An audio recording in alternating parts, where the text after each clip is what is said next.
Pertarungan ketat antara Partai Demokrat dan Republik masih belum berakhir sehari setelah pemilihan. Gelombang merah, warna yang diasosiasikan dengan Partai Republik yang sempat digadang akan mengambil alih lembaga legislatif secara cepat, tampak tidak sebesar yang diperkirakan.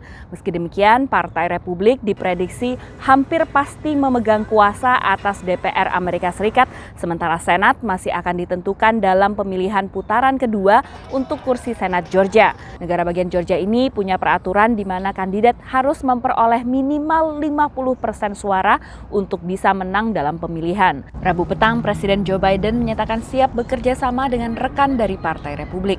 Let me say this, regardless of what the final tally in these elections show, and there's still some counting going on, I'm prepared to work with my Republican colleagues.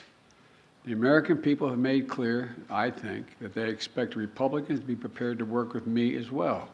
Hasil pemilihan cukup mengejutkan di sebagian negara bagian. Formula yang awalnya dikira akan berhasil ternyata tak cukup untuk membuat warga memilih kandidat tertentu.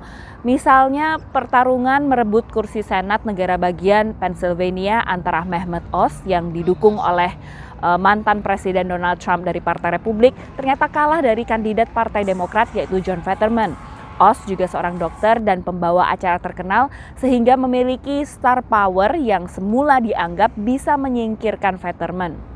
Untuk memutuskan pengesahan undang-undang dan pengesahan anggaran itu butuh persetujuan dari anggota Kongres AS, sehingga inilah yang membuat kontestasi kursi Senat dan DPR menjadi fokus perhatian saat pemilihan paruh waktu, karena tentu ini akan berpengaruh pada separuh sisa masa jabatan Presiden Joe Biden hingga 2024 nanti.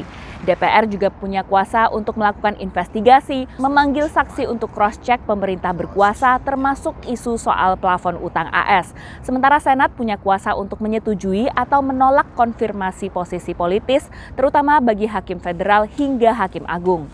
Selain kursi legislatif, perebutan kursi gubernur di 36 negara bagian juga berlangsung sengit, dengan hasil sementara menunjukkan dua negara bagian, yakni Maryland dan Massachusetts, memilih gubernur dari Partai Demokrat, setelah sebelumnya dipimpin oleh gubernur dari Partai Republik. Tapi di kantong Partai Republik seperti Florida, Georgia, dan Texas, calon petahana dari partai tersebut akhirnya bertahan. Dari Washington DC, Virginia Gunawan dan tim VOA.